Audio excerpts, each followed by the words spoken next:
اعوذ باللہ من الشیطان الرجیم بسم اللہ الرحمن الرحیم۔ سورہ حج کی 2 آیتیں پڑھ رہا ہوں، آیت نمبر 75، آیت نمبر 76۔ اللہ یصطفی من الملائکۃ رسلا ومن الناس، اللہ تعالی فرشتوں میں سے اپنا پیغام پہنچانے والا چنتا ہے اور انسانوں میں سے بھی۔ ان اللہ سمیع بصیر، بے شک اللہ سننے والا دیکھنے والا ہے۔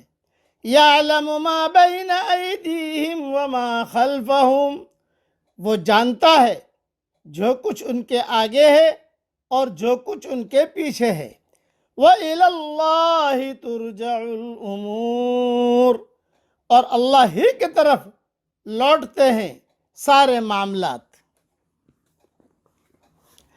اللہ جل جلالہ عما نوالہ نے فرشتوں سے بھی رسالت کا یعنی پیغام رسانی کا کام لیا ہے، جیسے حضرت جبریل علیہ السلام کو اپنی وحی کے لیے منتخب کیا کہ وہ رسولوں کے پاس وحی پہنچائے یا عذاب لے کر قوموں کے پاس جائیں، اور لوگوں میں سے بھی جنہیں چاہا رسالت کے لیے اللہ نے چن لیا، اور انہیں لوگوں کی ہدایت اور رہنمائی پر مامور فرمایا۔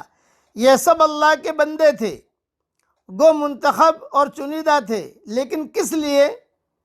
خدائی اختیارات میں شرکت کے لیے، جس طرح کے بعض لوگوں نے انہیں اللہ کا شریک گردان لیا؟ نہیں، بلکہ صرف اور صرف اللہ کا پیغام پہنچانے کے لیے۔ وہ بندوں کے اقوال سننے والا ہے اور بصیر ہے، یعنی جانتا ہے کہ رسالت کا مستحق کون ہے، پیغام پہنچانے کا مستحق کون ہے، وہ اللہ جانتا ہے۔ جیسے دوسرے مقام پر اللہ نے فرمایا، اللہ اعلم حیث یجعل رسالتہ، سورہ انعام کی یہ آیت ہے، آیت نمبر 124۔ اس موقع کو تو اللہ ہی خوب جانتا ہے کہ کہاں وہ اپنی پیغمبری رکھے۔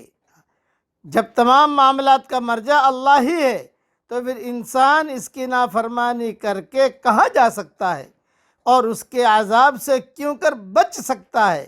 کیا اس کے لیے یہ بہتر نہیں ہے کہ وہ اس کی اطاعت اور فرما برداری کا راستہ اختیار کر کے اس کی رضا حاصل کرے، اللہ جل جلالہ عما والوں کی رضا حاصل کرے۔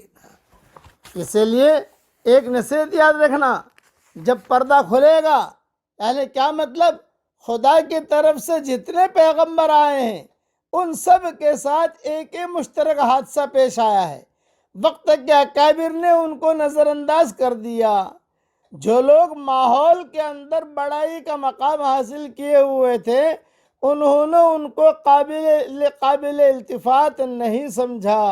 وقت کے یہ اکابر سب کے سب وہ لوگ تھے جو خدا کو مانتے تھے، وہ اس کو بھی مانتے تھے کہ خدا کی طرف سے خدا کا پیغام دینے والا آتا ہے، حتیٰ کہ ان میں ایسے لوگ بھی تھے جو آنے والے پیغمبر خدا کا پہلے سے انتظار کر رہے تھے، اور وہ اس کی یاد میں پرجوش تقریریں کرتے تھے، مگر جب وہ آنے والا آیا تو انہوں نے اس کو نہیں پہچانا، انہوں نے حقارت کے ساتھ اس کو رد کر دیا، تو اللہ تعالیٰ نے بھی ان لوگوں کو ہلاک کر دیا۔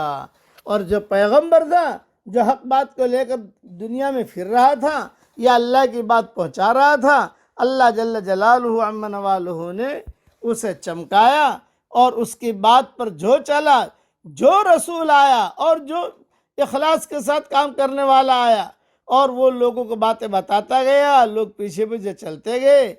ماننے والوں نے مانا، اللہ نے انہیں چمکایا، اور نہ ماننے والوں نے نہ مانا، اللہ تعالیٰ نے ان سب کو تڑپایا اور ہلاک کر دیا۔ اس لیے اللہ جل جلالہ عما نوالہ کہ جو اللہ کا جو نظام ہے، اس نظام کو سمجھنے کی ضرورت ہے۔ اللہ تعالیٰ، اب پڑھ لیجئے میرے ساتھ، ربنا لا تزغ قلوبنا بعد إذ هديتنا وهب لنا من لدنك رحمة إنك أنت الوهاب۔ اللہ تعالیٰ یہ دعا ہم سب کے لیے قبول فرمائے، آمین۔ وآخر دعوانا ان الحمد للہ رب العالمین۔